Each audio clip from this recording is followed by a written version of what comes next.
There you have it. We have called that as the result tonight, at least at this stage. No majority. They could still get to minority, but no majority government for the coalition. Tom Connell, thank you. Stephen Conroy, Michael Kroger with us as part of our panel. Stephen, that's where it was headed. You were of that view earlier. Are you increasingly confident that Labor might get to the 76 itself? Look, it'll come down to whether we lose a couple of seats. I mean, clearly the government have lost the election. I don't think there's any question about that. They can't possibly, with the number of seats in danger, form even a minority government in their own right. So the key is, can Labor keep its losses to a minimum? We're under pressure, as I think I said earlier, in Gilmore, in Lyons, and that's there to be watched. We could lose Terry Butler tragically to the Greens, so that won't affect the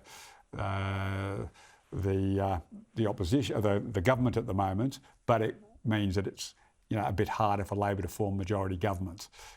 So we've got Fowler, I understand, is turning around for us because the counting clearly looks like it's come from the end of the electorate where Di Lane is very well known, very high profile, but the rest of the booth starting to come in. Fowler's starting to square up for us. And as I said, Gilmore and Lyons too close to call. So we don't want to lose a seat to the Greens. So at the moment, I haven't got us there to majority government yet, but we've still got Western Australia to come in yet. We haven't seen Boothby have enough votes to be counted yet. And so there's 3 seats that Labor will be hopeful to win: Swan, Pearce, Boothby, to be added to our pile at the moment. So Labor are still very much in the hunt for majority government. Michael Kroger, what's your read on all of this? You heard Tom Connell's assessment, no majority for the coalition. Well, that's very clear that we haven't got a majority, and we're probably not going to get to 70, which means minority government's not going to happen.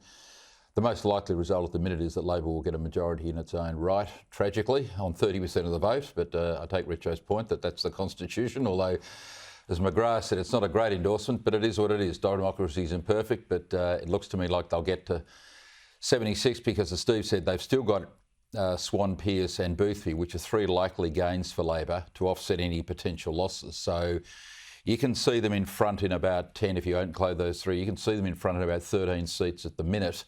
Of course, he only has to win 5 to get to minority government, 7 to get to a government in his own right. So, Graham's call earlier on the night looks to be correct. It looks as if Labor will get a majority in their own right as we sit here now. But still, in a lot of these seats, there's only 20%, 25% of the vote counted. And even though that's usually indicative, we have got, as I said before, record numbers of pre-polls and record numbers of postals, which tend to favour the coalition, and they have for many, many years. So it looks as if Labor are going to win the election tonight, and a lot of soul searching ahead for us.